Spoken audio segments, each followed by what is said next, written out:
টিকটকে live video চলার সময় খুন হয়েছেন এক সোশ্যাল মিডিয়া ইনফ্লুয়েন্সার। মেক্সিকোর জালিস্কো শহরে নিজ কর্মস্থানে নিহত হন ভ্যালেরিয়া মার্কুয়েজ। 23 বছর বয়সী ভ্যালেরিয়া জনপ্রিয় ছিলেন টিকটক ও ইনস্টাগ্রামে। মেক্সিকান এই তরুণী সৌন্দর্য ও মেকআপ নিয়ে বানাতেন ভিডিও, সেই সঙ্গে যুক্ত ছিলেন বিউটি স্যালনের কাজে।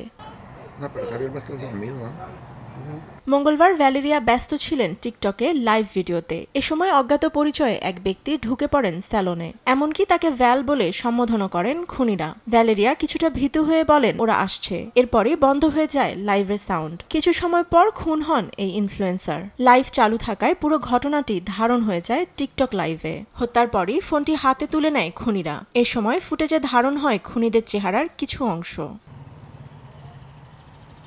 রাষ্ট্রপক্ষের আইনজীবীর মতে শুধুমাত্র নারী হওয়াতে হত্যা করা হয় ভ্যালেরিয়াকে। আরও বলেন, নারী হত্যার প্রোটোকল অনুসারে চলছে তদন্ত।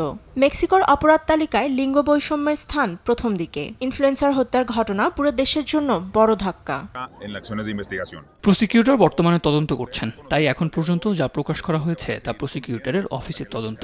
এতে অগ্রগতি হলে মামলার ফাইল সংগ্রহ করা হবে।